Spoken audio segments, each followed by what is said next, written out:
Hi అండి, నమస్తే. నేను మీ భార్గవి. వెల్కమ్ బ్యాక్ టు అమ్మ చేసిన వంటలు. ఈరోజు మనం మన ఛానల్లో ఒక మంచి హెల్తీ రెసిపీని, అదేనండి రాయలసీమ రాగి సంగటి ఎలా చేయాలో చూసేద్దాం. రాగుల్లో ఉండే మెగ్నీషియం, కాల్షియం మన శరీరానికి కావాల్సిన ప్రోటీన్స్ని అందిస్తాయి. కాబట్టి ఇలా రాగి సంగటిని వారానికి ఒకసారైనా తీసుకుంటూ ఉండాలి. ఇక మనం ది బెస్ట్ రాయలసీమ రాగి సంగటిని ఎలా చేయాలో చూసేద్దాం. బౌల్లోకి ఒక కప్పు రేషన్ బియ్యాన్ని తీసుకోండి.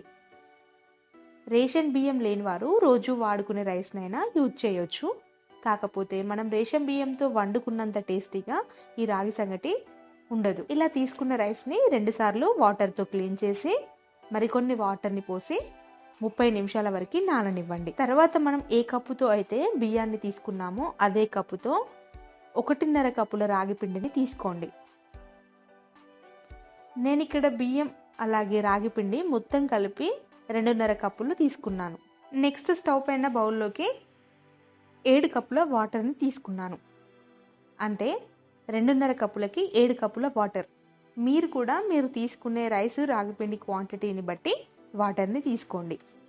ఇలా వాటర్ మరుగుతున్నప్పుడు నానబెట్టిన బియ్యంలో నుంచి వాటర్ని వంపేసి బియ్యాన్ని వేసుకొని మెత్తగా అయ్యే వరకు ఉడికించుకోండి. ఇలా రైస్ మొత్తం కూడా కుక్ అయిన తర్వాత అందులోకి కొంచెం సాల్ట్ని యాడ్ చేసుకోండి. అలాగే స్టవ్ని లో ఫ్లేమ్లోకి టర్న్ చేసి రాగి పిండిని కూడా వేసి 1 నిమిషం వదిలేయండి. 1 మినిట్ తర్వాత ఇలా చూపిస్తున్నట్లుగా కలుపుతూనే ఉండండి. నేను ఇక్కడ చూడండి రౌండ్గా మాత్రమే కలుపుతున్నాను. ఇలా కలపడం వల్ల రైస్ మొత్తం కూడా రాగి పిండిలో కలిసిపోయి చాలా బాగా కుక్ అవుతుంది. ఇలా 5 మినిట్స్ వరకు కూడా రైస్ మొత్తాన్ని మెదుపుతూనే ఉండండి. ఇలా రాగి పిండి మొత్తం కూడా రైస్లో కలిసిపోవాలి. ఇలా రైస్ అలాగే రాగి పిండి మొత్తం కూడా కలిసిపోయిన తర్వాత ఇప్పుడు అందులోకి 1 టీ స్పూన్ వరకు నెయ్యిని వేసుకోండి. ఇలా నెయ్యిని వేసుకున్న తర్వాత కూడా ఒకసారి మొత్తాన్ని కూడా బాగా కలుపుకోండి. ఇలా ఈ కన్సిస్టెన్సీకి వచ్చాక క్యాప్ పెట్టి మరొకసారి ఒక 2 మినిట్స్ వరకు కూడా కుక్ అవ్వనివ్వాలి. 2 మినిట్స్ తర్వాత మరోసారి స్పూన్తో మిక్స్ చేస్తూ ఇక స్టవ్ ఆఫ్ చేసి ప్లేట్లోకి కొద్దిగా రాగి సంగటిని వేసి చేతిని వాటర్లో తడుపుకుంటూ ఇలా రౌండ్గా చుట్టుకోండి.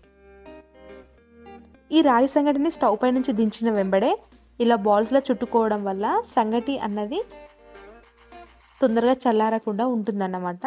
సో ఇలా మీకు చుట్టుకోవడం ఇబ్బందిగా అనిపిస్తే ఏదైనా ఒక రౌండ్ గిన్నెలోకి కాస్త నెయ్యిని అప్లై చేసి అందులోకి రాగి సంగటిని వేసుకోండి. ఇలా వేసుకున్న రాగి సంగటిని ఈక్వల్గా చేసి ప్లేట్లోకి వేసుకోండి. అంతే, సింపుల్ కదా. ది బెస్ట్ రాయలసీమ రాగి సంగటి రెడీ అయిపోయింది. ఈ సంగటిలోకి నాటికోడి పులుసు, మటన్ కాంబినేషన్ చాలా బాగుంటుంది. ఇక నాన్ వెజ్ తినలేని రోజుల్లో సాంబార్, మిరప చట్నీ లాంటివి చేసుకోండి. ఎలా ఉంది మా రాగి సంగటి? మీకు నచ్చిందా? నచ్చితే మాత్రం లైక్ చేసి షేర్ చేయండి. అలాగే మీరు కూడా రాగి సంగటి చేసి ఎలా వచ్చిందో మాకు కమెంట్ చేయండి. ఇంకా మా ఛానల్ సబ్స్క్రైబ్ చేయలేని వారు సబ్స్క్రైబ్ చేసి లేటెస్ట్ అప్డేట్స్ కోసం పక్కనే ఉన్న బెల్ ఐకాన్ని యాక్టివేట్ చేసుకోండి. Thank you for watching.